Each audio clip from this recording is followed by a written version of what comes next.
Audio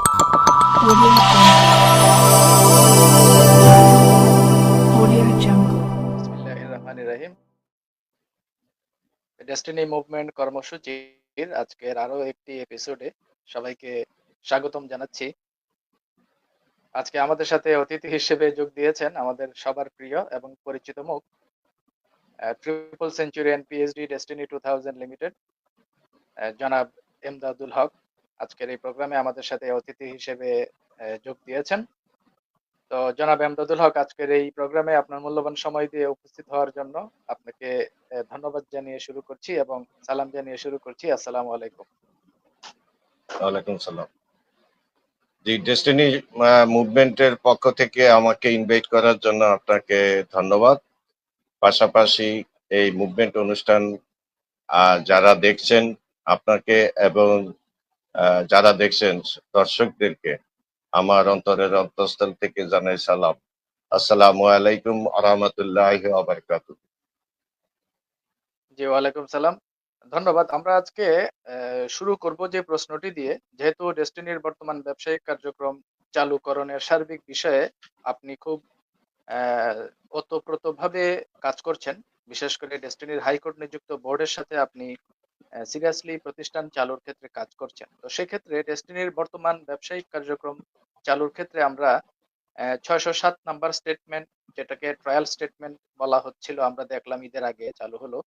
তো এরপর বর্তমানে ডেস্টিনির ব্যবসায়িক কার্যক্রমের সর্বশেষ আপডেট কি, যদি আমাদের সামনে আপনি বিষয়টা একটু উপস্থাপন করতেন, জনাব এমদাদুল হক। ধন্যবাদ ধন্যবাদ আসলে বিষয়টা হলো, আমি আগে আপনার একটা টক শোতে বলেছিলাম, মানে আপনার এটা হলো টিটুকে ব্যাকগ্রাউন্ড, শামীম চৌধুরীর উপস্থাপনা ছিল। সেখানে আমি বলেছিলাম, তারপরে প্যারাগুলো একটু টানি। এখানে একটা জিনিস আমরা যখন ক্লিয়ার হয়ে গেছি যে 2012 সালে যখন আহ অন্তর্দ্বন্দ্ব এই ম্যানেজমেন্টের ডেস্টিনি 2000 লিমিটেডের অন্তর্দ্বন্দ্ব, পাশাপাশি রাষ্ট্রীয় সমস্যার সৃষ্টি হওয়ার পরে 2012 সালে যখন আপনার মামলা মোকদ্দমা হলো, আমাদের যারা অভিযুক্ত ছিলেন তারা অনেকেই জেলে গেলেন। তার মধ্যে জনাব রফিকুল আমিন, জনাব মোহাম্মদ হুসাইন সাদ সহ এরা জেলে চলে গেলেন। তো ডেস্টিনি 2000 লিমিটেডে আসার পরে আমরা ডেস্টিনিতে কাজ করে আসলে আমরা ফিনান্সিয়াল কোনো বেনিফিট হইতে পারি নাই, কারণ তখন আমরা প্রস্তুতিমূলক কাজে ব্যস্ত ছিলাম, টিম গুছাইতেছিলাম।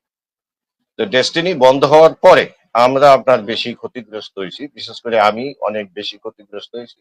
আশায় আশায় থাইকা যে আমার আপনার টোটাল টিমে পিএইচডি হলো প্রায় 54 জন। আমার দুইটা সেন্টার থেকে ডাবল ডায়মন্ড হবে, মানে একটা সেন্টারে 5টা পিএইচডি আর একটা সেন্টারে 4টা পিএইচডি। তো আমার ভিতরে একটা কাজ করলো যে প্রথমত যে আমি যদি দুইটা সেন্টার থেকে ডাবল ডায়মন্ড হই তাহলে তো আমি 50 লাখ টাকা পাবো, এরপরে ক্রাউন হলে তো প্লাট পাবো। এই স্বপ্নে যে বিভোর হয়ে আপনার কোম্পানি বন্ধ হওয়ার পরে শুধু এই ডেস্টিনির পিছনেই অপেক্ষা করতে করতে চলছিল। তো যাই হোক, আমি কথাগুলো আগে বলছি, এর জন্য আমি শুধু প্যারাগুলো টানতেছি। 2012 সাল থেকে 2018 সাল পর্যন্ত আস্থা ছিল জনাব রফিকুল আমিনের প্রতি, যে উনি, জি, আমার কাছে উনি মনে হয়েছিল যে যে সারা পৃথিবীতে এত জনপ্রিয়তা পাওয়ার মতো ব্যক্তি, মানে এক কথা প্রকাশ হইলো যে বাংলাদেশের আপনার শেখ মুজিবের যে জনপ্রিয়তা ছিল, এরপরে আর কোনো দ্বিতীয় জনপ্রিয়তা বাংলাদেশে কেউ এত অর্জন করতে পারে নাই। তা আমার কাছে মনে ছিল যে উনি হয়তো যে স্বপ্নে মানুষের যে ভালোবাসা, যে শ্রদ্ধা এটা পাইছে, এরপর একটা মানুষের আর কিছু থাকতে পারে না, এইটার উপরে বিশ্বাস করেই আমি অপেক্ষা করতেছিলাম। 2012 সালে যখন আমাদের এই সমস্যার সৃষ্টি হলো, তখন বেসিক্যালি গভর্নমেন্টের টার্গেট ছিল রফিকুল আমিন সাহেব। এখন আমরা বুঝতেছি, তখনও বুঝছি যে রফিকুল আমিন সাহেব হলো তার অতিরিক্ত কথাবার্তি, মানে কাউকে গণ্য না করা, উল্টাপাল্টা কথাবার্তা বলা, রাষ্ট্রের বিরুদ্ধে কথা বলা, যেমন সন্ত্রাস মুক্ত বাংলাদেশ গড়া, এই তারপরে আপনার দারিদ্র্য মুক্ত বাংলাদেশ, ভাই এটা তো রাষ্ট্রের কাজ। যাক, আমি সেদিকে যাব না। যখন আপনার রাষ্ট্র যখন এইভাবে যখন ওনাকে টার্গেট করেই আপনার দিল, কিন্তু আজকে আমরা যদি আওয়ামী লীগ সরকার একটা স্বৈরাচার সরকার বলি, ওনাদের যে একটা ভয় ভীতি ছিল, ওনার কথাবার্তা বুঝতে পারছে যে ডেস্টিনি কোনো এক সময় রাজনীতির মধ্যে যদি চলে আসে, হয়তোবা এই বুলডেজার কিন্তু চালাইছে। কিন্তু তখনকার একটা জিনিস খেয়াল করবেন, আমাদের কোনো অফিস, ডেস্টিনির কোনো অফিস কিন্তু পুলিশ বা প্রশাসন এসে বন্ধ করে নাই। এবং সবচেয়ে বড় কথা হলো যে তখন আমি জানা মতে আমাদের যে মানে প্রশাসক থেকে প্রশাসন মানে কর্মকর্তা থেকে, যেমন আপনি ডিজিএফআই বলেন, ডিবি বলেন, অন্যান্য সোর্স থেকে তারা কিন্তু এই নিউজটা দিছে যে আপনারা ব্যবসা করেন, যারা অভিযুক্ত তাদেরকে দিয়ে ব্যবসা বাদ দিয়ে ব্যবসাটা করেন। তো এইটা মানে ইয়েতে ছিল। রাইট। এখন যখন আপনার এই কথাটা ছিল, তখন কিন্তু আমাদের এই রফিকুল আমিন সাহেব ওনার নেতৃত্বটা ছাড়তে চাচ্ছিলেন না। উনি কোনো অবস্থাতে ওনাদের নাম বাদ দিয়ে এই লাইসেন্স আনা, লাইসেন্স করা দিবে, এটা করতে দেয় নাই। পরিশেষে দেখেন এই ডেস্টিনি 2000 লিমিটেডের জন্যই কিন্তু এমএলএম এর নীতিমালা কিন্তু গঠন হলো, এবং 4টা কোম্পানিকে এমএলএম এর লাইসেন্সও দিল, জি। কিন্তু আমরা কোনো লাইসেন্সে আবেদন করতে পারলাম না, মানে নিয়ম অনুযায়ী। কারণ নিয়ম অনুযায়ী অভিযুক্তদের ব্যক্তিদেরকে বাদ দিয়ে আপনার করতে হবে। যাই হোক, এই কথাগুলো আমি আগেও বলছি অন্যান্য জায়গায়। এরপর আমরা যখন আপনার এইভাবে যখন চলতেছি, আশায় আশায় আশায় আশায় চলতেছি, 2020 সালে আইসা দেখলাম যে ওনারা একটা D2K অ্যাসোসিয়েট নামক একটা প্রতিষ্ঠান করছে। সেখানে এটার ভিতরে 160টা কোম্পানি আছে, আরো অনেকগুলো প্রজেক্ট আছে। তো ওনার সাথে আমার অহরহ দহরম কথাবার্তা ছিল, সম্পর্ক ভালো ছিল। মাঠ থেকে টাকা উঠেও দিছি, আমি নিজেও দিছি। কিন্তু একটা পর্যায়ে যখন ওনার কাছ থেকে বুঝতে পারলাম যে উনি আসলে ডেস্টিনি চালু করতে চাচ্ছে না, মানে আমার কাছে মনে হইতেছে, কারণ উনি ডেস্টিনির কথা বাদ দেন আপাতত, কারণ D2K অ্যাসোসিয়েট আপনার অনেক বড় প্রতিষ্ঠান হবে। তো এই কথাগুলো বলার পরে আমি বুঝতেছি যে উনি আসলে ডেস্টিনি চালু করতে চায় না, চালু করবে না। তা আমার প্রশ্ন হলো, আপনি চালু করবেন না তাহলে শুরুতেই বলতেন। তো এই অবস্থার পরে আমরা যখন আবার ডেস্টিনিতে আপনার মাহতাব সেন্টারে ডেস্টিনির অফিসে গেলাম, যারা দেখি সেখানে ডেস্টিনির অফিস নেই, সেখানে আপনার D2K অ্যাসোসিয়েট নামক যে আপনার প্রতিষ্ঠান আছে, এই প্রতিষ্ঠান আপনার দখল করে নিছে, বলছে যে ডেস্টিনির অফিস এখানে নাই। তার ভিতরে কিন্তু আরো খটকা লাগলো। একটা পর্যায়ে আমাদের শ্রদ্ধেয় চেয়ারম্যান মোহাম্মদ হোসেন, সাবেক চেয়ারম্যান, উনি আমাদেরকে একটা ইঙ্গিত দিলে যে রফিকুল আমিন ডেস্টিনি চালাবে না, মানুষের টাকা দিবে না, তো আপনারা সবাই ডেস্টিনিটাকে রক্ষা করেন। এই রক্ষা করতে আইসা ডেস্টিনি আমরা চলে আসলাম, আইসা মাতা সেন্টারে আমরা প্রোগ্রাম করলাম, বসলাম, যে প্রোগ্রাম না বসলাম, সেখানে আমাদের উপরে D2K অ্যাসোসিয়েটের লোকজন অতর্কিত হামলা চালায়, এবং দুই পক্ষই পুলিশ আসে, দুই পক্ষকে আপনার থানায় একটা থাকতে হয়, পরের দিন যাবতীয় ইয়ে করে আসে। তো যাই হোক, এরপরে থেকে আমরা যাবতীয় কাজগুলি কিন্তু করে আস্তে আস্তে এই মাতাব সেন্টার খালি করলাম আপনার 7-8 জন 10 জন লোকে। এরপরে আপনার আস্তে আস্তে করে আমরা শেয়ার হোল্ডার ডাইরেক্টরদেরকে খুঁজে, শেয়ার হোল্ডার যারা আছে দেশে দেশের বাইরে সবাইকে খুঁজে বাইর করলাম, এবং তাদের সাথে কথা বললাম, আমাদের জেনারেল হারুন স্যারের সাথে কথা বললাম। একটা পর্যায়ে শেয়ার হোল্ডাররা আগাইছে, ওনারা আগাইছে, আগানোর পরে আপনার একটা কি হলো, বোর্ড গঠন হলো। বোর্ডের যখন আপনার কার্যক্রম শুরু হলো, এই শুরুর পরে আমরা বিভিন্ন ভাবে বাধাগ্রস্ত হচ্ছি D2K অ্যাসোসিয়েট দ্বারা, বৈশাখী টিভি দ্বারা। একটা পর্যায়ে এনারা চিন্তা করলো, বোর্ডের যারা আছে, যে বৈশাখী থেকে যেহেতু আমাদেরকে ডিস্টার্ব করতেছে, তাইলে আমরা আগে বৈশাখীটাকে ঠিক করি। বৈশাখী আমরা দখল করেন না। ডেস্টিনি হলো 98% হলো ডেস্টিনি 2000 লিমিটেড মালিক, 98 প্লাস, আরো খুচরা কিছু আছে। তো যেহেতু আমরা ডেস্টিনি যদি আনতে পারি, তাহলে আমাদের ভিতরে লেখালেখি হবে না। এটার জন্য গেল আদালতে। আদালত বিষয়বস্তু দেখার পরে দেখলো যে যেহেতু ডেস্টিনি 2000 লিমিটেড আপনার 98% মালিক, তাহলে আগে ডেস্টিনিকে ঠিক করি। তো ডেস্টিনিতে ঠিক করতে যাইয়া এটা ব্যবসা যখন আমরা করতে চাচ্ছি, এখান থেকে আবেদন করলো আমাদের বোর্ড থেকে। পরবর্তীতে সিরাজুম মনির আমাদের জনাব আপনার আহ, রফিকুল আমিনের মাধ্যম মানে এই, নির্দেশে, ওনার নির্দেশে আদালতে ডেস্টিনির অবসান চাইয়া আবেদন করেন যে না, এটা চালু করা যাবে না। আদালত থেকে জিজ্ঞাসা করলেন সবাই ব্যবসা করতে চায়, তারা আপনারা কেন ব্যবসা করতে চাচ্ছেন না? বলে এরা এখানে দুর্বৃত্ত, এরা এগুলো সব খেয়ালে ধ্বংস করে ফেলে, এরা লোক ভালো না। ঠিক আছে, ভালো লোক দিয়ে দিই। এই ভালো লোক দিয়ে দিল, এখানে আটকাইতে পারলো না, প্রতিষ্ঠান আপনার চলে আসলো। এর পরবর্তীতে বিভিন্ন কার্যক্রম চেষ্টা করছে, ওরা একটু বোর্ডে যারা আছে এরা একটু বুঝেও কম, তারপরেও যথেষ্ট চেষ্টা করছে, কিন্তু জিটুকে অ্যাসোসিয়েটেড আপনার লোকজনের যে বাধা এবং বৈশাখী টিভির বাধা, রফিকুল আলম সাহেবের জেলখানা থেকে যে বাধা, এই বাধার কারণে কিন্তু আমরা অনেকাংশে আগাইতে পারিনি। মানে যেহেতু ডেস্টিনি আপনার চালুই করতে দিচ্ছে না, কারণ কি, যেদিন রফিকুল আমিন আসবে সেদিন ডেস্টিনি চলবে। এখন আমার প্রশ্ন হলো, দেখেন আপনার এত বড় প্রতিষ্ঠান, মানুষের লক্ষ লক্ষ লোক এই সিস্টেমটাকে কেরিয়ার হিসেবে নিছে। আমি আপনারা এটাই বলবো, ডেস্টিনিতে আপনার দুই ধরনের বিনিয়োগ, একটা হলো আপনার ফিনান্সিয়াল বিনিয়োগ, আর একটা হলো মানুষের টাইম বিনিয়োগ। সেটা এই সময়টা বিনিয়োগ করতে গিয়ে বিনিয়োগ যে করছে এটার উপরে কোনো মূল্যায়নই করে নাই। যদি মূল্যায়ন করতো তাহলে প্রতিষ্ঠানের গতিতে চলে, লোকগুলিও বাঁচত, উনিও সম্মানিত হইত।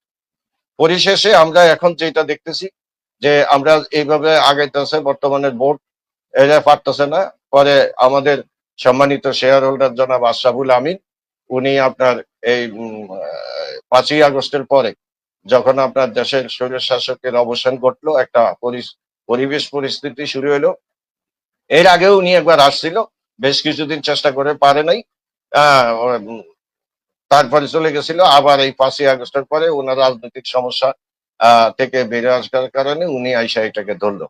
একটা পর্যায়ে উনি আইনের যতগুলি যে 173/22 যে আইন, আপনার অর্ডার, যে অর্ডারটা দিছে আদালত থেকে, আদালতের অর্ডার অনুযায়ী পুঙ্খানুপুঙ্খ গবেষণা করে কোন কোন জায়গায় বাধা আছে, কোন কোন জায়গায় কি আছে, সবকিছু ক্লিয়ারে দেখলো যে এমন ভাবে আদালত আমার মানে ডেস্টিনিকে আপনার রায়টা দিছে সম্পূর্ণ ডিস্ট্রিবিউটরের পক্ষে এবং শেয়ার হোল্ডারের পক্ষে এবং কোম্পানির পক্ষে, এবং তারা এই 45 লক্ষ ডিস্ট্রিবিউটরকে রাষ্ট্রের সম্পদ মানে বলে আখ্যায়িত করছেন, এবং রাষ্ট্রীয় কিছু সংস্থাকে আপনার নির্দেশও দিচ্ছেন সহযোগিতা করার জন্য। এমনকি এখানে বলা আছে, যদি এই মানে ডেস্টিনি 2000 লিমিটেড চালু করতে যদি কেউ বাধা সৃষ্টি করে, তাহলে তাকে ফৌজদারি আইনের মাধ্যমে আপনি করবেন, এরকম একটা বক্তব্য এখানে কিন্তু আছে, সহযোগিতা। সুতরাং সাংবাদিক বলেন, কোনো জায়গা থেকে কিন্তু আমাদেরকে নিষেধ করার কোনো সুযোগ নাই। এরপরে আমরা চললাম, আস্তে আস্তে চলতেছে। কিন্তু দেখেন, আমরা একটা জিনিস বলি, আমরা এখানে যারা প্রথম শুরু করছিলাম মাত্র 8-10 জন লোক শুরু করছি, 8-10 জন লোক, এখানে কিন্তু অনেক লোক ছিল না। বা ধরেন সর্বোচ্চ 12-13 জন শুরু করেছে বা 15 জনই শুরু করছে, কিন্তু শেষ পর্যন্ত কিন্তু আমরা 8 জন টিকলাম। বাকি জনে দেরি করে লেন্ডি করে দেখে অনেকে আপনার পেটের তাগিদে হোক বিভিন্ন ভাবে চলে গেছে। কিন্তু আশরাফুল আমিন সাহেব যখন আসার পরে এটার হাল ধরলেন, তখন আস্তে আস্তে কোম্পানির যখন ফরম্যাটটা মানে আপডেট হইতেছিল, আপনার দিন ভেরিফাইড যেটা এটা চলতেছে, এনএফসি কার্ডের অর্ডার দিতেছে, এবং আপনার সেন্টার গুলি দেখা যাচ্ছে, পয়েন্ট গুলি দেখা যাচ্ছে। এই উৎসাহে কিন্তু আমরা একটা মানে সারা বাংলাদেশে একটা আপনার এই ডেস্টিনির প্রতি পুনরায় আস্থার একটা তৈরি হলো। এখন যখন আপনার জি, রফিকুল আমিন সাহেব যখন জেলখানা থেকে বেরোলো, এর আগেও স্টেটমেন্ট বের করতে পারতো আপনার 15ই জানুয়ারির আগে। বাট তখন আশরাফ ভাইরে জিজ্ঞাসা করলাম যে ভাই স্টেটমেন্ট বের করেন না কেন, আপনি তো বিভিন্ন সময় বিভিন্ন ডেট দিচ্ছেন। বলে ওনারা সম্মানিত ব্যক্তি, আসুক, ওনাদের মাধ্যমে উদ্বোধন করবে। যাই হোক, এই ওনাদের সম্মান রাখতে যায় বিলম্বিত হইল। পরিশেষে আমরা যখন ডেস্টিনি, উনি যখন আপনার জেলখানা থেকে বেরোলো, সবাই জিটুকে অ্যাসোসিয়েটের লোকজন যারা আছে এরা যায় ওনারে সম্বর্ধনা দিল, ফুলের মালা দিল, ডায়মন্ডেরা দিল, মানে তারপরে শেয়ার হোল্ডাররা দিল, ডাইরেক্টররা দিল। আমরা যেহেতু বিগত দিনে ওনার বিরুদ্ধে আচরণ করে, মানে আমরা অ্যাকচুয়ালি কিন্তু ওনার বিরুদ্ধে না, এটা বুঝার ভুল। আমরা কোম্পানিটার পক্ষে, কারণ আমরা এখানে সময় দিছি, শ্রম দিছি, আমাদের গোল্ডেন টাইমটা দিছি। আমরা আমাদের যে বিনিয়োগ, এটা সবচেয়ে বড় বিনিয়োগ হলো আমরা সময় বিনিয়োগ করছি। সুতরাং আমরা কর্মসংস্থানটা ফেরত চাই, এই উদ্দেশ্যে আমরা সহযোগিতা করা। তা যাই হোক, আমরা দেখলাম যে উনি আমাদের বেরোনোর পরে আমাদের বিপক্ষে উনি কথা বলতেছে। আমরা আলিসে যারা আছি, এরা এরা দুর্বৃত্তায়ন, এরা খারাপ লোক, এরা অমুক তমুক, এরা বাধা সৃষ্টি করে, যাই হোক কথা বলে আমরা একটু দেরিতে গেলাম। পরবর্তীতে ওনার সাথে আমরা বৈশাখী টিভিতে গেলাম। বৈশাখী টিভিতে যাওয়ার পরে এর মধ্যে আবার আশরাফুল আমিন সাহেব ওনার সাথে বসছিল। বসার পরে উনি কাগজপত্র নিয়ম কানুন সব দেখে ওনারে বলছে ঠিক আছে তোমরা যদি এমএলএম এর লাইসেন্সটা নিয়ে আবেদন করো, আবেদন করে ব্যবসাটা শুরু করো। এবং আমার জানা মতে উনি আবার ওনাকে জিজ্ঞাসা করছেন যে মার্কেটিং প্ল্যান কোনটা, যেহেতু মার্কেটিং প্ল্যানটাও বোর্ড থেকে পাস করা হয়েছে। মার্কেটিং প্ল্যান এবং কর্মকাণ্ড সবকিছু বোর্ড থেকে পাস করেই আশাবুল আলম সাহেব আপনার কাজটা এগিয়ে নিয়েছে। তো উনি বলছে যে মার্কেটিং প্ল্যান যেটা আছে এটা ওনারটাই দিতে বলছে। তো যাই হোক আমরা পরবর্তীতে ওনার সাথে যাই বসলাম। আমি তাদের জিজ্ঞাসা করলাম ওনারে যে স্যার পিছনের যেই আমাদের কথাবার্তা আছে, আমাদের ব্যবসা চালু না করার কারণেই আমরা কোম্পানিটা চালু করার জন্যই করতে যাই আমাদের পক্ষে বিপক্ষে অনেক কথা বলতে হয়েছে, এখন কি আপনি সেগুলো টানবেন না এখন থেকে আমরা সামনের দিকে আগাবো? উনি বললো যে না ঠিক আছে পিছনের গুলা মাপ মাপ করে দিলাম। যাক উনি মুরব্বী মানুষ মাপ করে দিছে, এটা নিয়ে আর কথা বললাম না। পরবর্তীতে উনি যখন আপনার এবার মিটিং শুরু করলো, আপনি দেখেন উনি কিন্তু 12টা বছর উনি জেলে, এবং 12টা বছর আমরা কিন্তু পিএইচডিটা কিন্তু আপনার অপেক্ষা করতেছিলাম এই বিজনেসটা রানিং করার জন্য। এখন দেখেন এখানে উনি যেরকম 45 লক্ষ লোকের নেতা, আমরাও কিন্তু এক একজন পিএইচডি এভারেজে ধরেন আমার ডাউনে আমার যদি 50টা 54টা পিএইচডি থাকে তাহলে লাখ অ্যাভাব কিন্তু ডিস্ট্রিবিউটর আছে। এবং প্রায় পিএইচডি তে এভারেজে যদি আপনি 2000 করেও ধরেন তাহলে আমাদের 3000 পিএইচডির ভিতরে 2000 করে কত লোক হয়? সব লোক কিন্তু এই পিএইচডি তে ডাউনি, বাট এই পিএইচডি দের সাথে বসতে আইসা আমরা যে ত্যাগ করলাম, আমরা যে মাঠ থামাইলাম, আমরা যে মাঠের কন্ট্রোল করলাম, মামলা হইলো না, মোকদ্দমা হইলো না, এখানে আসার পরে যে আমাদের সাথে একটু কুশল বিনিময় হবে এটা না করে উনি ডাইরেক্ট ওনার বক্তব্য শুরু করে দিলেন। কি হয়েছে? Marketing plan. মার্কেটিং প্ল্যান কি? আপনার ওই যে আপনার শুরু করলো তখন এই আপনার ফার্স্ট লেভেল, আগে আমরা 4টা লেভেল করতাম, এখন আবার 8টা লেভেল। আল্লাহর রহমতে উন্নতি হয়েছে। হ্যাঁ, আগে আমরা লেভেলের জন্য আটকে থাকতাম, এখন উনি লেভেল 8টা মধ্যে আটকাইলো। যাক ওনার মার্কেটিং প্ল্যান নিয়ে আমি গবেষণা করব না। আমি ওনাকে জিজ্ঞাসা করলাম যে আপনি যে এই যে এখন আপনি এই মার্কেটিং প্ল্যান শো করেন কেন, কারণ কি?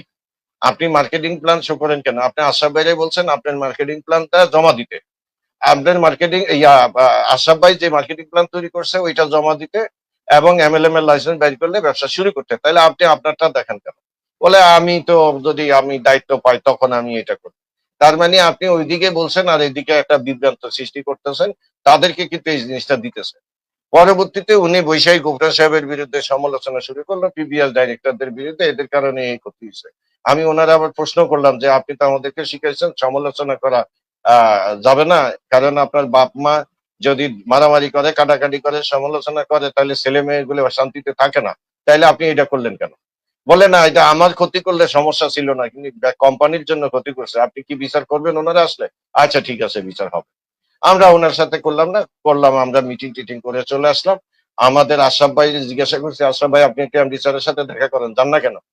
হ্যাঁ, বলে আপনার ইয়ে করেন ওই উনি বললো যে না আমাকে যেই দায়িত্ব দিছে আমাকে বলছে এই ইয়ে করতে, এই এটা কি আসলো? আপনার কথা আমি শুনতে পাচ্ছি। হ্যাঁ, না কথা বলেন। শুনতেছেন, সামনে একটা স্ক্রিন চলে আসে গেছে। তো এখন আপনার এই ওনারে হ্যাঁ, জিজ্ঞাসা করছি, আমি আবার বলতাম যে আপনি এমডি স্যারের সাথে বসেন দেখেন কোনো কিছু কি আছে টাছে, যেহেতু ওনার সাথে কথা বলে বললে না উনি তো আমাদের দায়িত্ব দিয়েই দিছে, উনি তো আমাদের বাধা দেয়নি। উনি বলছে মার্কেটিং প্ল্যান এই এমএলএম এর লাইসেন্স জমা দিয়ে স্টেটমেন্ট বাইর করতে, আমি স্টেটমেন্ট বের করে ওনার সাথে দেখা করি।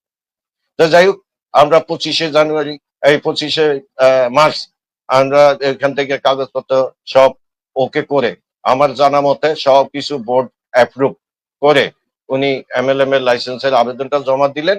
আর সেই দিনই আল্লাহ রহমতে শুরু হইলো আপনার এই আমাদেরকে আমরা মানে ওরা জুম মিটিং করে আর চলো চলো আলী সেন্টারে চলো, দখল মুক্ত করো। কিরে ভাই দখল করবেন কেন, কিসের দখল? আলিসে যারা আছে তারা দুর্বৃত্তায়ন। আরে ভাই আমরা যে ডেস্টিনিতে যে 8টা 10টা লোক, এই কয়েকটা লোক এখন পর্যন্ত আসি, আমরা কি এখনো কখনো কি ডেস্টিনি থেকে আমরা কি কখনো এই মানে আপনার ওই ওনার যে গং যারা আছে মাটি বিক্রি করছে, গাছ বিক্রি করছে, আমরা কি গাছ বিক্রি করে খাইছি নাকি আমরা এখান থেকে তার 10 টাকা পাইছি? আমরা তো এইসব কাজে ছিলাম না। আমরা তো কোনো সময় বোর্ড আমাদেরকে আপনার এই বা কোম্পানি থেকে আমাদেরকে 100 টাকাও প্রদান করে নাই। আমরা ঘরেরটা খাইয়া শুধুমাত্র সম্মান বাঁচানোর জন্য এবং কর্মস্থলটা ফিরে আনার জন্য আমরা দিন রাত 24 ঘন্টা সহযোগিতা করতেছি, সহযোগী। এখন কাজ করতে গেলে হয় কি জানেন, আমাদের ভিতরে যখন ক্ষুধা প্রতিষ্ঠানটা চালু করতে হবে, তখন কিন্তু আমরা পক্ষে একটু যারা কাজ করতেছে তারা স্লো করলে আমরা একটু প্রেশার ক্রিয়েট করি। পার্থক্য কিন্তু এইটুকু। তা আমাদেরকে বানাইলেন ওনারা দুর্বৃত্ত, যাইকে কথাগুলো পরে আসবো। পরবর্তীতে আমার যে বর্তমানে প্রেক্ষাপটে যেটা আছে, উনি সেখানেও বাধা সৃষ্টি করে এখন স্টেটমেন্ট বন্ধ।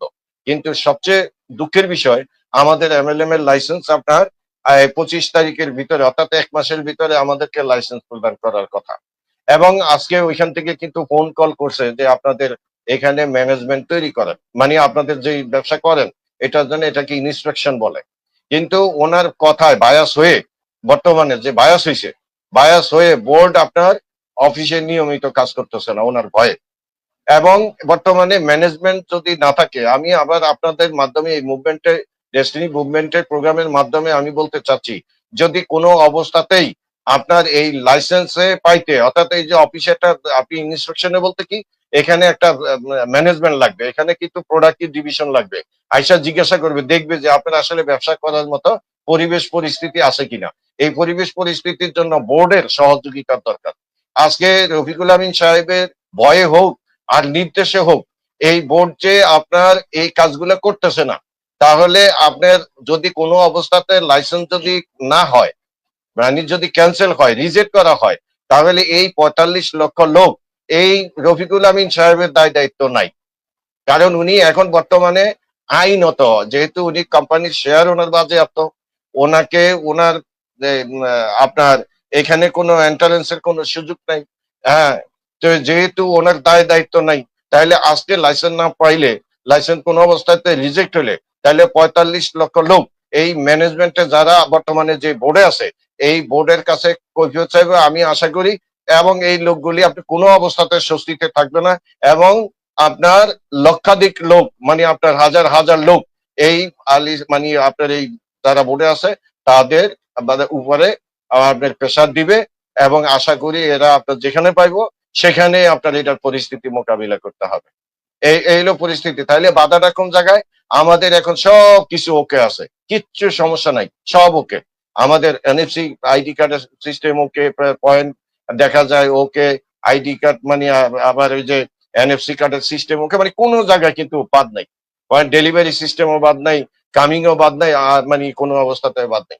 তো এখন আসলে মানে বোঝা যাচ্ছে। আবার এখানে দেখেন আপনার এই যে কিছুদিন আগে, মানে 2-3 দিন আগে একটা ভাইরাল হইলো। ভাইরাল কি ভাইরাল হয়েছে? উনি ওনাকে বলছে, আপনার যে বোর্ডের চেয়ারম্যান আপনার প্রশান্ত আপনার যে প্রশান্ত কুমার বর্মন নাকি, মানে কোম্পানির বর্তমান যে বোর্ডের আদালতের থেকে চেয়ারম্যান, উনি আপনার ঢাকায় এসে ওনারে এয়ারপোর্টে নেমে ঢাকায় এসে ওনারে সব শেয়ার ডাইরেক্টরদেরকে ডাইকা ওইখানে হোটেলে বসে তারপরে এমডি বানাবে, এরপরে উনি আবার চলে যাবে। ভাই, মানুষকে কি বুঝতে? আর এতেই তো বোঝা যাচ্ছে উনি ভোটকে বায়াস করতেছে এই আদালতের আপনার নিয়মকে উপেক্ষা করে। এবং এই 45 লক্ষ লোকের রুটি রুজির জায়গাটাকে তার মানে আপনার ক্ষতিগ্রস্ত করার চেষ্টা করতেছে, সিনিমিনি খেলতেছে। আরে ভাই, একটা জিনিস আমি আপনাকে বলি, আজকে এই মুহূর্তে আপনার সাথে আমি এটুকু বলবো, দেখেন উনি বিভিন্ন সময় বক্তব্যে এক এক রকম এক একজনকে দোষারোপ করতেছে, উতাল পাতাল। আমরা ওনার কাছে তো যে ট্রেনিং পাইছি, উনি পজিটিভ অ্যাটিটিউড শিখাইছে, নেগেটিভ পজিটিভ অ্যাটিটিউড কাকে বলে সেটা শিখাইছে। উনি আমাদেরকে কিন্তু আপনার এই আপনার এটারে কি বলে, সম্মান করা শিখাইছে। ওরা আমাদেরকে তারপরে স্নেহ করা শিখাইছে, বহুত মানে আপনার ট্রেনিং করাইছে আমাদেরকে। তাহলে আমরা যারা এখানে আমাদেরকে এই জুমের মাধ্যমে সচক্ষে উনি কিন্তু কি বলতেছে, উনি আপনার এই দুর্বৃত্তায়ন বলতেছে, দুর্বৃত্তায়ন। আমরা দুর্বৃত্ত আমরা আমরা কারা? দুর্বৃত্ত। আরে ভাই, আমি যে ডেস্টিনির পক্ষে আমাদের ঘরের ভাত খাইয়া ডেস্টিনিটা চালু করার জন্য আপনাদের এই প্রতিষ্ঠান বোর্ডটা গঠন করার জন্য সহযোগিতা করলাম, আমরা কি দুর্বৃত্ত?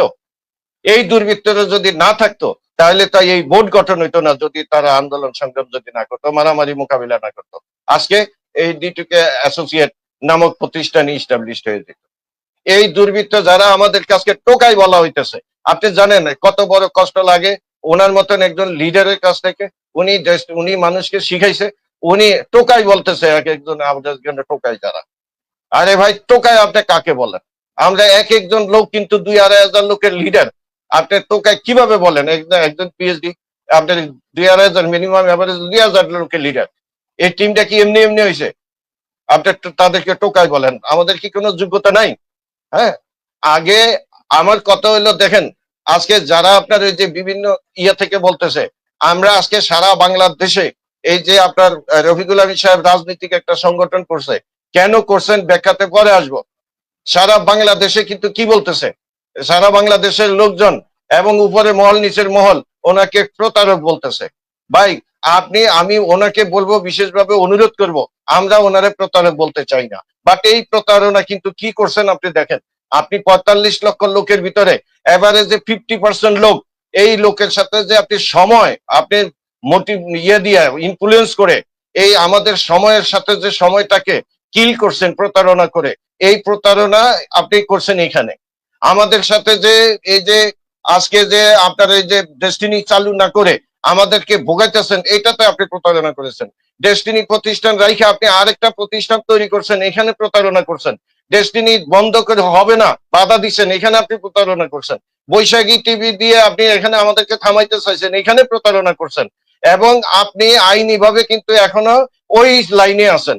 আল্লাহ চাহে তো আপনি যদি আদালতে আপিল করছেন, আপিল করে আপনি ফ্রেশ হয়ে আসেন, আপনি আপনার প্রতারণার যে কর্মকাণ্ড বা মানুষ যে প্রতারক বলে সেটাকে গুছাইয়া আসেন, এরপরে আমাদেরকে আপনি দুর্বৃত্ত বলেন। আমরা এইরকম আমাদের বুকে জোর আছে, আমরা দুর্বৃত্ত কি? আমরা কোন সময় এখানে যে কটা লোক আছি, যেই কটা লোক আছি, আসাদকে আপনার কি উনি মানে কি ব্যাখ্যা দিচ্ছেন আসাদকে? হ্যাঁ, এই আসাদ আপনার কি করছেন?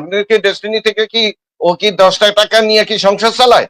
ডেস্টিনির পক্ষে কথা বলে, তো ডেস্টিনির পক্ষে কথা বললে যদি দুর্বৃত্ত হয়, তাহলে ডেস্টিনির বিপক্ষে যে আপনি কাজ করতেছেন, এটা কি বাকি আছে? কথা বুঝেন, এটা কি বাকি আছে? আপনি বিষয়টা কিন্তু বুঝতে হবে। এই 45 লক্ষ লোকের সাথে সিনিমিনি খেলা, সিনিমিনি খেলা এটা কঠিন জিনিস, এটা কঠিন জিনিস। এই যে রাজনীতি করছে, সবকিছু মানে দল গঠন করছে, এটা উনি ব্যক্তিগত ব্যবহার করতেই পারে, কিন্তু এটার জন্য কিন্তু আমাদের মোকাবিলা করতে হয়। আমাদের এখানে বিএনপির লোক আছে, জামাতের লোক আছে, আওয়ামী লীগের লোক আছে, অন্যান্য দলের লোক আছে। এখন তারা কি করবে? তারা এই প্রতিষ্ঠানটাকে হুমকির মধ্যে ফেলে দিছে, দলটা গঠন করে করুক, উনি করছেন। তাহলে আপনার বিষয়টা হলো এই জায়গাটার মধ্যে ভাই আমার কাছে খুব ইয়ে লাগতেছে যে এখন আমরা যেই বর্তমানে যে অবস্থানে আছি, ফাইনাল মেসেজ, যদি কোনো অবস্থাতে যদি আমাদের এমএলএম এর লাইসেন্স বাতিল হয় মানে রিজেক্ট যদি হয়, তাহলে ওনার কোনো দোষ নাই। আপনার এই প্রোগ্রামের মাধ্যমে আমি বোর্ডকে বলবো, আপনারা একটু ভেবেচিন্তে দেখেন, আজকে রাত্রের ভিতরে আপনারা সিদ্ধান্ত নিয়ে আপনার আইন অনুযায়ী এই যে প্রতিষ্ঠান চালু করার জন্য কারো কথায় মোটিভেট না হয়ে, কারো ভয়ে ভীতিতে প্রভাবিত না হয়ে, এটাকে ঊর্ধ্বে রেখে প্রতিষ্ঠানের চালু করার জন্য পদক্ষেপ নেন। আমি আশা করি ডেস্টিনি ব্যবসা শুরু হয়ে গেলে সব সমস্যার সমাধান হয়ে যাবে, সব সমস্যার সমাধান। আপনি দেখেন আজকে আমরা এখানে যারা বর্তমানে কিন্তু আমাদের প্রায় 100-এর উপরে পিএইচডি একেবারে হাট গাঁথা লেগে এক গাঁথা চলে আসছে। আরে কি আপনি কি জানেন, এখানে যদি আমরা 20টা লোক করে যদি ডাক দিই, আপনার ওইখানে ডিটুকে অ্যাসোসিয়েটেড যে লোক আছে, কত লোক আছে? ডাক দিলে 1000 লোক পান। আরে 1000 লোক তো একজন পিএইচডি নিচেই তো 2000 আছে। তা আমার এখানে 100 লোক থাকলে আপনি কতজন লোক আসবে? ওই ডিউটি থেকে অ্যাসোসিয়েটেড যারা বলছি, ভাই আপনারা এই উল্টাপাল্টা কমেন্ট না করে আপনাদের ভবিষ্যৎ নিয়ে চিন্তা করেন। আমাদের এখানে বিগত দিনে যেই আপনার প্রভাবিত করে আমাদেরকে যে ক্ষতিগ্রস্ত করছে, এটা আপনাদের জন্য অপেক্ষা করতেছে। আপনারা হয়তো বুঝতেছেন না, আপনারা হয়তো বুঝতেছেন না, আপনারা হয়তো বুঝতেছেন না। দেখেন এখন এই মুহূর্তে আপনারা বলি, খেয়াল করেন কিন্তু বর্তমানে উনি যে কাজটা করতেছে, ওনাকে সাপোর্ট দিতেছে কারা? সাপোর্ট দিতেছে কারা? Six forum. আমি আপনাকে একটু এই জায়গা থেকে আমি আসি, তাহলে আপনি বুঝবেন। এই সিক্স ফোরাম আপনার 10 কোটি টাকা কইরা, মানে এটা একটা মানে একটা চক্র সাজাইছে, তার সাথে অনেকগুলা লোক আছে। প্রথম হলো ফার্স্ট পেজ লেয়ার হলো কি সিক্স ফোরাম। এই সিক্স ফোরামের গাছ আসার আগে তাদেরকে 10 কোটি টাকা করে দিয়া এই যে একটা, এটা কোনো আমাদের এই নেটওয়ার্ক মার্কেটিং এর প্রোডাক্ট না। সারা ওয়ার্ল্ড এর ভিতরে নেটওয়ার্ক মার্কেটিং এর কিন্তু আপনার বিনিয়োগকৃত প্রোডাক্ট নাই। আমরা হয়তো তখন বুঝি নাই। এটা করে 6 ফোরামের আপনার আপনার 10 কোটি টাকা করে দিয়া তারা আমাদের মাথায় মতলে লবণ রাখা বরে বরে খেয়ে গেছে। পাশাপাশি আজকে যে ডায়মন্ড গুলি তার পক্ষে সারা কথা বলে না, যে ডায়মন্ড গুলি কথা বলতে চায় না, কেন বলতে চায় না আমি আপনাদেরকে বলি। তারাও কিন্তু আটকে আছে, কেউ আছে মামলা খাইছে। কেন মামলা খাইছে? তাদেরকেও কিন্তু আপনার এই যে আপনার এই যে মামলা খাইছে এবং মামলার বাইরে যে ডায়মন্ড গুলি তাদের সমর্থন করতেছে, প্রত্যেকে আপনার ওই শুধুমাত্র ওরা নেয় 6 ফোরাম তো 10 কোটি করে নিছেই, আবার তারা মাল্টিপারপাস থেকে 1 কোটি টাকা করে লোন নিছে। এখন যদি ডেস্টিনি চালু হয় তাহলে তাদের তো টাকা দিতে হবে, তো রফিকুল ইসলাম সাহেব যেটা বলে সেটাই তো করতে হবে। এই ডায়মন্ড যারা আপনার এখান থেকে আপনার মাল্টিপারপাস থেকে কেউ 1 কোটি টাকা, 50 লাখ টাকা, 60 লাখ টাকা, 70 লাখ টাকা গৌণ হারে এই প্রথম সেকেন্ড বেস্টারে, ফার্স্ট পেজ হলো 6 ফোরাম, সেকেন্ড পেজ হলো কিছু ডায়মন্ড, অসৎ ডায়মন্ড গুলি, এই ডায়মন্ডদেরকে আপনার এখান থেকে লোন লোন নিছে। এখন ডেস্টিনি ঠিক হইলে আপনার ডেস্টিনি কি হবো, আপনার ডায়মন্ড গেলে আপনার লোনের টাকা ফেরত দিতে হবে প্রতিষ্ঠান ঠিক হইলে। তারা বিভিন্ন জায়গায় যারা লোন নিছে তারা ইস্টাবলিশ, এরা ওনার সাথে আপনার একমত প্রকাশ করতেছে, এবং তারা এই দায়বদ্ধতাও চিন্তা করে না যে আমাদের মাধ্যমে এই যে আপনার 45 লক্ষ লোক এই ডায়মন্ডের মাধ্যমে আসছে, তারা যে আপনার রাস্তাঘাটে ক্ষতিগ্রস্ত হয়েছে কাঁদতেছে। ভাই আমি আপনাদের একটা মেসেজ দিই, কেন লাগে কত অমানবিক। আমার এক লোক বিদেশে থাকতো, আমার টিমের, আমি জানতাম না, পরে মানে দেখলাম উনি ডেস্টিনিতে 50 লাখ টাকা বিনিয়োগ করছে মাল্টিপারপাসে, ডিপিএস, এপিএস এবং শেয়ার, এবং ওই লোক এখন আপনার লেবারের কাজ করে। আর মানে আমার সাথে দেখা হইলে কান্দে, কয় ভাই আমাদের লাগলে আপনি একটা পিউনের চাকরি হইলে দেন, আমার অন বয়স হয়েছে, আমি অন কোনো জায়গায় চাকরি পাই না। আজকে এই লোকের টাকাগুলি আপনার এইভাবে একটা শ্রেণী আপনার বাগবাটারা করে খাইয়া আমাদেরকে আপনার এই ক্ষতিগ্রস্তের মধ্যে দিছে। আমি বলবো এই জিনিসগুলি থেকে আপনার বেরিয়ে আসতে হবে। ভুল যা হয়েছে হয়েছে, মানুষকে মূল্যায়ন করেন, নিজে এত বড় মনে করেন না। রাজনীতি করবেন, বড় লিডার হবেন, হন, অসুবিধা নাই, রাজনীতিতে আমার নিষেধ নাই। দেখেন আমি একটা জিনিস বলি, উনি আমার বারবারে বলতেছে যে ডিটুকে অ্যাসোসিয়েট করছি টিকে রাখার জন্য। হোসেন সাহেব বলছে দেখে আমরা এটা করছি। ভাই ডিটুকে অ্যাসোসিয়েট করছেন, আপনি ঠিক আছে, ভালো কথা, এইটা টিকে রাখার জন্য করছেন। আপনি সুপরিয়ার এমনি স্বপ্নের শহর করে, হ্যাঁ, মিরপুরে স্বপ্নের শহর, এখান থেকে ফ্ল্যাট আপনি চিটাগাঙে নিয়ে নিবেন। এই মানে বিনিয়োগকারী এদের টাকা কই? এই যে ওই দিন আপনি দেখবেন ওপেন মাঠে তার ক্যাসেট কিন্তু ফাঁস হয়েছে। কি ফাঁস হয়েছে? আজকে যেগুলি আপনারা আমাদের যখন আমরা লাইভ করি গালিগালাজ করে, দেখেন কেন, তারা অনেকে কিন্তু ডিস্ট্রিবিউটরও না, আমাদের ডেস্টিনির ডিস্ট্রিবিউটরও না অনেকে, আর অনেকে লেভেলদারি সাইকেলদারি, এবং তাদেরকে স্বপ্নের মাধ্যমে বিভোর করে রাখছে। যেমন সুপরিয়ার, এইটা কি 100 টাকার প্রজেক্ট, কত টাকা? 1800 টাকা, 1800 টাকা পাইবো। এবং বলা হয়েছে যদি কেউ 12,000 12,500 টাকা দেয়, প্রত্যেকটা ইউনিয়ন থেকে নিবে, তারা 2 মাসে মানে প্রতি 2 মাস অন্তর অন্তর, 2-3 মাস অন্তর অন্তর প্রতি মাসে 20-25 হাজার টাকা রিটার্ন পাবে। এবং সবচেয়ে বড় কথা হইলো ডেস্টিনি তো ছিল মাত্র 5,000 কোটি টাকার লেনদেন করছে, এবং আমাদেরকে বলছে ডিটিপি অ্যাসোসিয়েট ডেইলি 300 কোটি টাকা ট্রানজাকশন করবে। এখন তার চেয়ে বড় হয়েছে সুপরিয়র, 50,000 কোটি টাকা আপনার কোথায় হবে? 50,000 কোটি টাকার শেয়ার মার্কেটে সেল হবে। এই যে মানুষকে প্রভাবিত করে এই টাকা পয়সাগুলি আপনার কালেকশন করে 45 লক্ষ লোকের মানে দিকে না তাকাইয়া নতুন একটা ভাবে আপনার এই দিকে ফিকির করতেছে। এগুলা কোন, আমি জানি না, আমি হয়তো ডেস্টিনিতে কাজ করতে পারবো কি পারবো না, বাট আমি যেটা বাস্তব আমি সেটা বলছি। লড়াই করছি ডেস্টিনি আসার জন্য। আমি আমার আমার আমার আমার তো কিছু নাই, সব তো শেষ। এই ডেস্টিনির কারণে আমার তো সব শেষ। তাহলে আপনার কথাটা কিন্তু বুঝতে হবে। তো এই জায়গাটার মধ্যে আসেন, এখন ওনার যেই কাহিনী, এই কাহিনী আমাদের বাংলাদেশের জন্য সমস্যা। ওনার যে এখনো মানসিকতা, ভাই আমি একটা জিনিস বলি, সব ব্যবসায় না। ব্যবসা কাকে বলে? ব্যবসা যদি আপনার কেউ যদি হিরোইন বিক্রি করে এটারও ব্যবসা বলে, বাট অ্যাকচুয়ালি কিন্তু স্মাগলিং, এটা কিন্তু ব্যবসা না। হিরোইন যারা বিক্রি করে এটা কিন্তু স্মাগলিং, এটা কিন্তু তারাও কিন্তু ব্যবসা বলে। আর যারা মুদি দোকান করে এটারও ব্যবসা বলে। যারা নিয়মিত আপনার প্রোডাক্ট উৎপাদন করে, প্রোডাক্ট বিক্রি করে, এটাকেও ব্যবসা বলে। তাহলে এই যে মানুষের কাছ থেকে বিনিয়োগের টাকা নিয়ে মানুষের বিপদে ফেলানো, আপনি আমার কাছে কি বলবেন? এইগুলি এটাকে বলা হয় পঞ্জি স্কিম। পঞ্জি স্কিম আমার মনে হয় ওইদিকে যাইতেছে। আপনি নিশ্চয়ই কিছুদিন আগে একটা নটবর লালের একটা গল্প দিছিলাম, মনে আছে কিনা, আপনি দেখছেন কিনা আমি জানি না। নটবর লাল ছিল আপনার ভারতের একজন ট্রেন রেলওয়ে মাস্টারের, দেখছিলাম। মানে ট্রেন স্টেশন মাস্টারের ছেলে। তার জীবনে প্রথম শুরু হয়েছে প্রতারণা। একজনের আপনার অফিসে চেক মানে আনতে যায়, এই চেক 1,000 টাকা সিগনেচার চেক দিচ্ছে, ওইটা দেখে নকল হুবহু চেক মানে সাইন করিয়া 1,000 টাকা আত্মসাৎ করে। এরপরে তার যাত্রা শুরু করে। এরপরে যাত্রা শুরু করে কোথায় গেছে? এরপরে আপনার উনি আপনার এমন ধরনের দুরন্ত রয়েছে, ভারতের তাজমহল 3 বার বিক্রি করছে। এবং সবচেয়ে বড় খবর কি, আপনার সংসদ, আপনার এমপি সহ আমি পাইলাম এই তো গুগলে সার্চ দিয়ে, সংসদে আপনার এটা বিক্রি করে দিচ্ছে, সংসদের এমপি সহ। আর এগুলা করছে কেন, কিভাবে? পঞ্জি স্কিমের মাধ্যমে, তার টাকার বিনিময় টাকা, এই টাকার বিনিময় টাকা। এখন তার কিন্তু সে কিন্তু 109 বছর তার সাজা হয়েছে, এবং বহুবার তাকে কিন্তু ফাঁসাইতে পারে নাই, সে বাইরে গেছে। লাস্ট পর্যন্ত তার 109 বছর সাজা হয়েছে, এবং শেষ বয়সে একদম হুইল চেয়ারে বসা, এই হুইল চেয়ারে বসা অবস্থায় জেলখানা থেকে উনি পালাইছে। ওনার আর নটবরলাল কোথায় গেছে এটা কেউ জানে না। কিন্তু তার একটা গুণ ছিল, তার নির্দিষ্ট এলাকায় কিছু লোকের দান জকাত করতো। তো আর দান জকাত করতো, মানুষের আপনার খাওয়াইতো লওয়াইতো, এখানে মানে দান করতো। মানুষ তার সমর্থন ছিল, যে কোনো জায়গা থেকে আসতো গন্ডগোল হইতো, তখন ওনার পক্ষ সমর্থন করতো। এখন আমরা দেখতেছি এই যে ডিটুকে অ্যাসোসিয়েটেড এই লোকগুলি অহেতুক অন্যায় ভাবে আপনার এই যে এই পুঞ্জি, এটাকে উনি যেটা করছিল এটা পুঞ্জি স্কিমের মাধ্যমে। নেটওয়ার্ক মার্কেটিং আর পুঞ্জি স্কিম কিন্তু এক না, পিরামিড স্কিম আর পুঞ্জি স্কিম কিন্তু এক না। এগুলি করছে। আমরা চাই ডেস্টিনিটা যেন 100% প্রোডাক্ট বেসড বিজনেস হোক।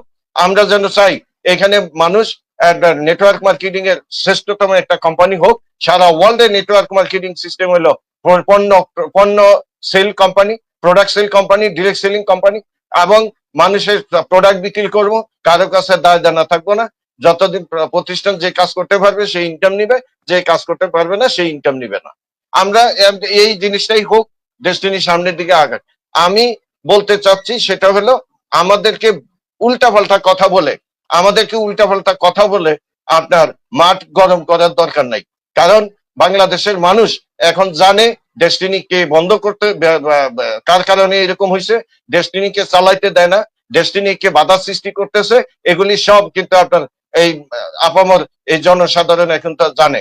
এবং সর্বশেষ রাজনীতি করতে গিয়ে মানুষের কাছে উনি এটা প্রকাশ হয়ে গেছে। আমরা এই বিষয়গুলি ভাই 45 লক্ষ লোকের সাথে আর তালবাহানা করেন না। যদি তালবাহানা করেন, এই বাঙালি 45 লক্ষ লোক আপনার ছাড় দিবে না, মোটেও ছাড় দিবে না। মানুষের টাকার শোক, মানুষের মানে বাচ্চা মারা গেলে, মানে সন্তান মারা গেলে এটার শোক মানান যায়, কিন্তু মানুষের টাকা মারা গেলে এইটার শোক কিন্তু সহ্য করতে পারে না। আমাদের গোল্ডেন লাইফ এটা শেষ হয়েছে, এইটা কিন্তু শেষ করা যাবে না জি, ধন্যবাদ আমাদের। জনাব হ্যাঁ, এমদাদ। জি বলেন। না, এই আর আপনার এই মুহূর্তে আর এর চেয়ে বেশি কিছু বলতে চাচ্ছি না। আশা করি আমার এই প্রোগ্রামটা যারা দেখছেন, দেখেন আপনি তো এখানে মনে লাইভ করতেছেন, কেউ কমেন্ট করে কিনা দেখেন। কমেন্ট, ব্যাড কমেন্ট কে কে করে, এবং তারে জিজ্ঞাসা করেন তার বিজনেস সেন্টার, ডেস্টিনি সেন্টার আছে কিনা তার ডিটুকে অ্যাসোসিয়েট। এই ফাজিলগুলি আপনার এই যে স্টার মানে আসাদের সম্বন্ধে যে কথা বলে, এবং আপনার এই আমাদের সম্বন্ধে যে বিভ্রান্তমূলক পোস্ট করে, তাদেরকে জিজ্ঞাসা করেন তাদের ডেস্টিনির তাদের সিআইডি নাম্বার কত। ডেস্টিনিতে তাদের সিআইডিও নাই, ডেস্টিনিতে তাদের সিআইডিও নাই। উপরে কয়েকজন লোকের ডান্ডা বাড়ি ঘুরেতেছে, এবং টাকা পয়সা ভাগ বটারা হয়েছে, কয়দিন পরে বুঝবে। আমার কাছে ওই দিন ডিটুকে অ্যাসোসিয়েটেড সুপারিয়ার পাওয়ারে 100 টাকায় মানে আপনার 1800 টাকা দিবে, এই কথা কই আপনার টাকা নিছে। আমার এক লোক একজনের ধরছে, কয় ভাই এখন তো উনি বলছে ভাইজানের পরে 3 মাস পরে টাকা দিব, এখন দিয়ে আবার উনি বলে ডেস্টিনির এমডিও না। কি রে ভাই, আমরা তো জানি যদি মালিক, তাহলে উনি আবার ডেস্টিনির এমডি হইতে চায় কেন? তাহলে সমস্যাটা কি? আমি কি সমস্যা এটা? তাহলে কি আমার টাকাটা মাইর যাবো? আমি 5 লাখ টাকা মানে এখানে দিছি। এই যোগগুলি কিন্তু জি আস্তে আস্তে আমি বুঝতেছে। আমি জি জনাব এমদাদুল হক, আমি আরেকটা পয়েন্ট আপনার সাথে একটু শেয়ার করি। উনি এই যে রফিকুল আমিন উনি একটা কথা বলতেছে যে ট্রি প্ল্যান্টেশন এবং মাল্টিপারপাসের টাকা ফেরত দিতে আদালতের নির্দেশনা লাগবে। আচ্ছা ঠিক আছে, ভালো কথা, এটা আমরা মেনে নিলাম যে ট্রি প্ল্যান্টেশন এবং মাল্টিপারপাসের ক্ষেত্রে আদালতের নির্দেশনা লাগবে। ওকে, তাইলে কোশেয়ারের সমাধান করতে 100 টাকা 1800 টাকা লাভ দিবে যে বলছিল সুপারিয়র স্বপ্ন শহর, এইগুলোর ক্ষেত্রে তো আদালতের নির্দেশনার দরকার নাই, তাহলে এগুলোর না সমাধান দরকার উনি করতেছেন কেন? না, না, এটা সমাধান উনি করবে কি করবে না ওনার ব্যাপার, আমি ওটা নিয়ে বেশি কথা বলতে চাই না। আমি শুধু এই জন্য কথাটা বললাম, আমি সুপুরিয়ের নিয়ে কথা এই জন্য বলছি, উনি যদি বারে বারে বলতেছে হোসেন স্যারের নির্দেশে আপনার এই যে ডিটুকে অ্যাসোসিয়েট করছে, তাহলে ডিটুকে অ্যাসোসিয়েট আপনার প্রোডাক্ট বেস কোম্পানি বানানো, এখানে ট্রিও আছে এবং 160টা কোম্পানি বানাইছে, এবং উনি আবার যে আপনার কিভাবে কিভাবে ওইখানে আপনার যে এদের সেলস রিটার্ন দিছে এটাও আমরা জানি। সব কথা বলতে চাচ্ছি না, আরো অনেক কথা আছে, অনেক তথ্য আছে। আপনার এখানে উনি যে সুপরিয়র করলো এটা কার উদ্দেশ্যে করলো, কার নির্দেশে করছে? উনি স্বপ্নের শহর কার নির্দেশে করছে? ডেস্টিনি 2000 লিমিটেড একটা গ্রুপ অফ কোম্পানি, কিন্তু ওইখানে ডিটুকে অ্যাসোসিয়েট আবার গ্রুপ অফ কোম্পানি, ওইখানে আরো অনেকগুলো কোম্পানি আছে। তার মানে ডিটুকে অ্যাসোসিয়েট তৈরি করছে যাতে ডেস্টিনি পুনরায় যাতে মানে চালু না করতে হয়, এবং বিকল্প একটা কোম্পানি হিসাবে উনি ওইটারে দাঁড়া করাইছে। ওইখানে একটা প্রতিষ্ঠান তো বানায় নাই, একটা প্রতিষ্ঠান বানায় নাই, ওখানে গ্রুপ অফ কোম্পানি বানাইছে।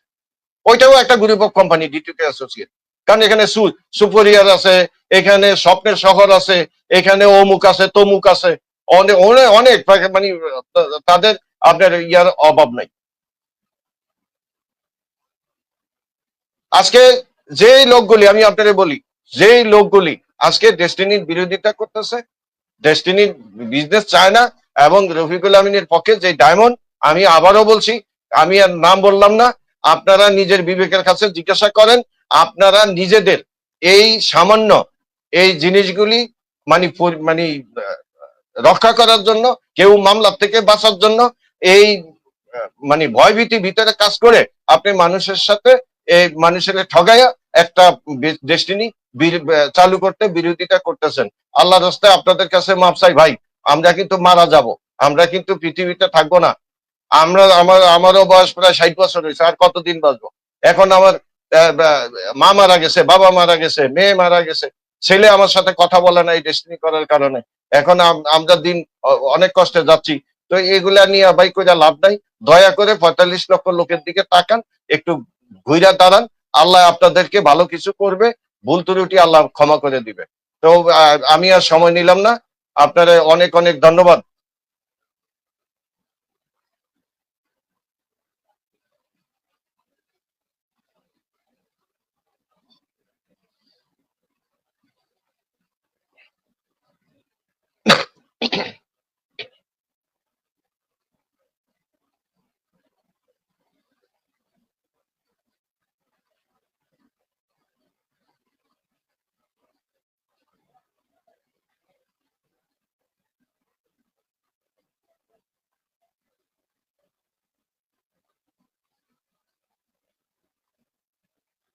আর কিছু বলবেন ভাই বলেন, আমি এখানে শেষ করতে চাচ্ছি। জি, ধন্যবাদ। আমি একটা পয়েন্ট যেটা শুরুতে আলোচনা করছিলাম আমরা, এই ব্যাপারটা একটু আপনার সাথে শেয়ার করতে চাচ্ছি। সেটা হলো ওই বলেন। যে অডিওটা আমরা শুনলাম, যে প্রশান্ত ভূষণ বড়ুয়া উনি এই কথাটা বলেছেন কিনা এটা আমরা নিশ্চিত নই, কারণ উনার ভয়েস ছিল না। ভয়েসে ছিল রফিকুল আমিন এবং সিরাজুম মনিরের ভয়েস। তো ভাই আসলে প্রশান্ত ভূষণ আপনি বড়ুয়া এই কথাটা আপনি বলেছেন কি আমি বলেননি, আপনার আমি আমি আমি আমি আমি একটু হুম, আমি একটু আপনাকে জিনিসটা একটু বলি তাহলে। মানে প্রশান্ত ভূষণ বড়ুয়ার পক্ষ থেকে এই ব্যাপারে আসলে একটা বিবৃতি দিয়ে আমাদেরকে সন্দেহটা দূর করা উচিত ছিল না, কারণ আমরা তো ওনাকে সন্দেহ করতেই পারি উনি এটা আদৌ বলছেন কিনা। এই ব্যাপারটাই আপনার বক্তব্য না, জানতে চাচ্ছি। এটা এটা উনি বলছেন কিনা আর বলতে পারেন কিনা ভাই, এটা আইনের বিষয়। কারণ কি, আপনি আরেকটা জায়গায় দেখেন, আপনি এটা কেন বলবে না উনি, আমার ধারণা বলতে পারে না। কেন পারে না? আমাদের যে 173 অবলিক 22 যে রায় আছে, রায়ে এখানে স্পষ্ট লেখা আছে, রায়ের অনেকগুলি কাজ দিছে, কাজের মধ্যে একটা কাজ আছে স্পেশাল অডিট। স্পেশাল অডিটটা কি, যে সাবেক ম্যানেজমেন্টে যারা দায়িত্ব ছিল, সাবেক দায়িত্ব প্রাপ্ত ম্যানেজমেন্টে যারা ছিল, তাদের মানে এখানে দুর্নীতি আছে কিনা, মানে মানে দুর্নীতিগ্রস্ত কিনা, এটাকে খতিয়ে দেখার জন্য, মানে অডিট করার জন্য নির্দেশনা দিছে। এখন যেখানে সাবেক ম্যানেজমেন্টের আপনার আইন অনুযায়ী, এটা আমি আইন অত বুঝি না, কথা বুঝেন, কিন্তু আমরা স্বাভাবিক ননসেন্সে কমন সেন্সে বুঝি, যেহেতু ওনাকে আদালতে সাজা দিয়ে দিছে এবং কোম্পানি চালু করার নির্দেশ দিছে, সেইখানে আবার নির্দেশ দিছে যে সাবেক ম্যানেজমেন্টের দুর্নীতি খতিয়ে দেখার জন্য, স্পেশাল অডিট করার জন্য নির্দেশ দিছে। তো সেইখানে প্রশান্ত মানে বোর্ডের যে বর্তমান বোর্ডের যে চেয়ারম্যান, উনি একজন ব্যারিস্টার, উনি কি এই আইনটা পড়েন নাই? উনি যে ওনাকে হুট করে এখানে দিবেন, আর পাশাপাশি উনি বর্তমানে দেশে আসতে পারতেছেন না, উনি কি এত বড় ঝুঁকি নিয়ে দেশে আসবেন? ভাই, এই সব কথাগুলি তো আর আমার বলার দরকার নেই, এটা পাবলিকও বুঝে, আপনিও বুঝেন বাস্তবতা কতটুকু। এগুলা নিয়ে আমাদের ব্যাখ্যা করে লাভ নেই, উনি এক একবার এক এক কথা বলে। উনি অরিজিনাল গোল থেকে সরে গেছে, গোল থেকে সরে যায় আমাদের বিরুদ্ধে অন্যায় করতেছে, আমাদের এই ৪৫ লক্ষ ডিস্ট্রিবিউটরের সাথে অন্যায় করতেছে। কেন করতেছে? কারণ উনি এখন ডেস্টিনি থেকে যে সিস্টেমে ইনকাম আসবে, এটার চেয়েও অনেক বড় ইনকাম তার দরকার, এগুলা তার পোষাবে না। ভাই, বেশি কথা বললে অনেক কথা বেরিয়ে যাবে, বেশি কথা বলতে চাই না, আর বেশি কথা না বলাই ভালো। যতটুকু বলছি, আল্লাহ রক্ষা করুক আমাদেরকে, ওনাদের আল্লাহ হেদায়েত দান করুক।